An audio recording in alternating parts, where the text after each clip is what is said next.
Hi big boss, నా పేరు గొడవర్తి హిమకిరణ్. నాకు 24 ఇయర్స్. మాది పశ్చిమ గోదావరి జిల్లా భీమవరం దగ్గర కోలనపల్లి అనే చిన్న పల్లెటూరు. నా పల్లెటూరు ప్రపంచానికి నేను తాపి మేస్త్రిగా తెలుసు. మట్టి వాసన గుర్తుంచుకోని తండ్రి ఆసే. కానీ నా కళల ప్రపంచం వేరే ఉంది. అది నా రంగుల ప్రపంచం. అదేంటంటే నేను ఒక మంచి యాక్టర్ అవ్వాలి. నన్ను చులకనగా చూసిన నా కళ్ళు, నన్ను హేళనగా మాట్లాడిన నా నోళ్లు మూసుకుపోయేలా నేను ఎదగాలి. అప్పుడు నాకు 19 సంవత్సరాలు. నేను ఇంటర్ సెకండ్ ఇయర్. నా రంగుల ప్రపంచానికి అడుగులు వేద్దామనుకునే రోజులేవి.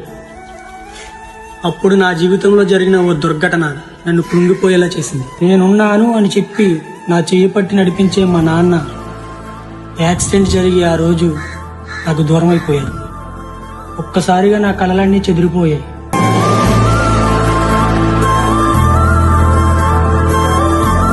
ఆ క్షణం నాకు నా ఫ్యామిలీ కంటే ఏది ఎక్కువగా కనిపించింది.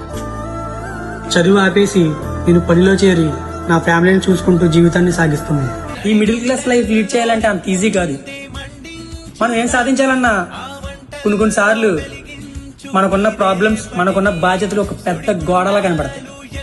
ఒక్కసారి ఆ గోడ దాటి చూస్తే మన లైఫ్ వేరేలా ఉంటుంది. అసలు విషయం ఏంటంటే బిగ్ బాస్ సీజన్ 10 కి వెళ్ళడానికి అగ్ని పరీక్ష అయితే జరగబోతుంది.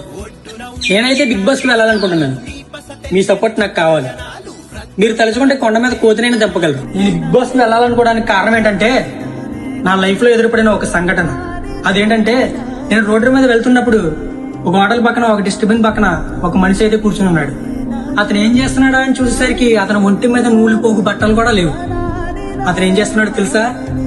తిని పడేసిన ఫుడ్ డస్ట్బిన్ నుంచి తీసుకుని తింటున్నాడు. అప్పుడు నా గుండె తరుక్కుపోయింది. సాయం చేద్దామంటే రూపాయి లేదు నా జేబులో.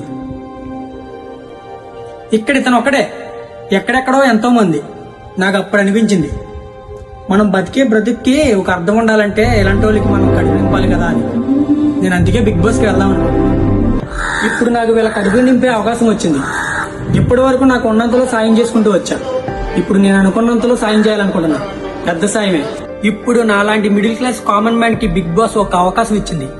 ఈ అవకాశం నేను అస్సలు వదిలిదలుచుకోలేదు. నా ప్రయత్నం నేను చేస్తున్నాను. జీవితంలో ఎన్నో ఎదురు దెబ్బలు తిన్నవాడిని. పడిపోయి లేచి తలపడడం నాకు కొత్త ఏం కాదు. నువ్వు బిగ్ బాస్ కి పంపిస్తే ఒక 25 ఏళ్ల మిడిల్ క్లాస్ కుర్రాడి జీవితం ఎలా నలిగి రాటి తేలిందో ఒక్కొక్క కంటెస్టెంట్ కి చూపిస్తా.